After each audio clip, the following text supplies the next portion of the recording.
If you want to start learning how to draw but you don't know where to start, then you've come to the right place, because I've come up with a simple way that would have helped me when I first started learning.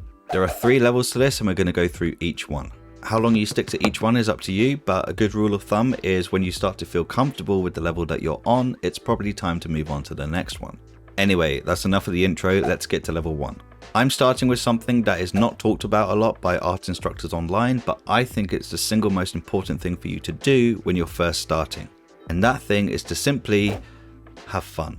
You may not feel that that's particularly helpful, but you'll be surprised how easy it is to forget that art should be about having fun, and you can have fun while learning.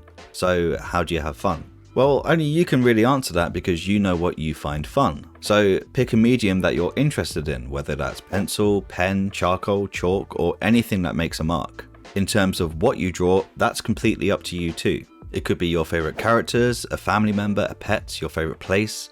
Anywhere, it doesn't really matter as long as you're drawing. Oh, and as a side note, keep as many drawings as you possibly can. We'll come back to why later. And that's it for level 1. There are a couple of things that you're going to be able to figure out while you're drawing at this stage.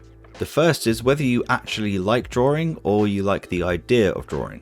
If you don't like it that much, then you're going to find it really difficult to carry on. The second thing you're doing is you're training your eyes to see properly, and that's where level 2 comes in. By now you should be pretty sure that drawing is something that you actually like to do, and you should have a good idea of what sort of things you like to draw the most. So with that in mind, grab some references of the things that you like to draw and break those things down into basic shapes. Boxes and cylinders. Really simple.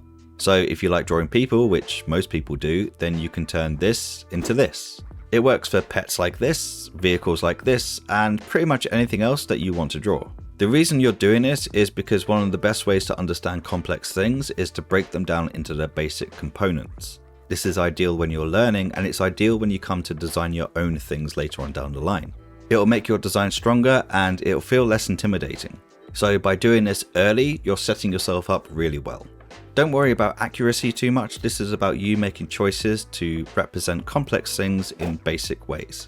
When you've been doing this for a little while, you may notice that your shape drawings look a little odd. Chances are it's because the perspective is off, and that's where level 3 comes in. I've already done a video on perspective that I'll link to in the description below, so check that out after this if perspective is new to you. And if you want to go deeper into perspective, then I really recommend Marshall Vandroff, because I think he's the best art instructor when it comes to perspective. The link to his site is also in the description.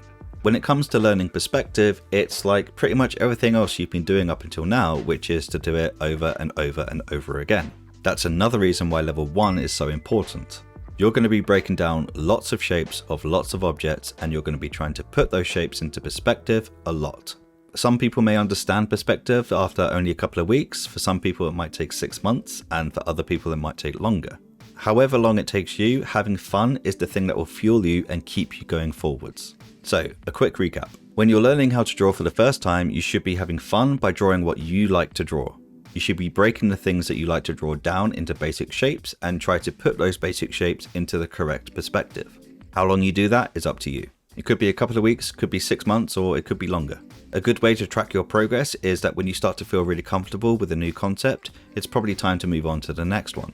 But make no mistake, being an artist is about learning every single day, so be prepared and humble, because this is a lifelong commitment. Anyway, I mentioned at the beginning of this video that you should keep as many drawings as you possibly can. The reason why is that it can actually be quite difficult to track your own progress. Sometimes it can feel that you're working really hard, you're putting all these hours in, but you're not really improving, and that can be demotivating. Well, if you're several months into this, have a look at those first few drawings you did, and then have a look at the drawings you're doing now. It's almost impossible for you to not improve, so you will definitely see a difference. Now imagine what your drawings will look like 6 months from now. It's pretty cool if you think about it. I think it's cool anyway. Oh, and don't compare yourself to your favorite artists. You are going to do it, so just don't. Just don't. Compare yourself to yourself. The biggest benefit of learning to draw this way instead of jumping straight into a fundamental like anatomy is that most fundamentals require you to use the skills that you'll develop after watching this video. If you've ever watched an anatomy tutorial, the chances are the art instructor would have broken down the skeleton and the muscles into basic shapes that were put into perspective. Likewise, when you're learning about something like value, you're learning about plane changes and how light hits the surface and scatters across it. Well, by the time you actually study that, you're already comfortable with basic shapes and basic perspective, which will make studying that a lot easier. Before I let you go, there's one more thing that I want to mention that would have really helped me at the start, and that is using your arm properly.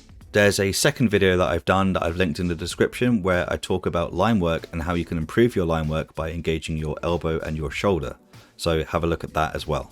There's so much to learn when it comes to understanding art, and it can be really intimidating and quite overwhelming as well. So if you keep things simple to start with, learn to do the basics really well and have fun at the same time, you will go much further than if you just try to jump into the deep end straight away, which is what I did. I sign off all my videos with the same 3 words because I truly believe it's that important. So as always, have fun drawing.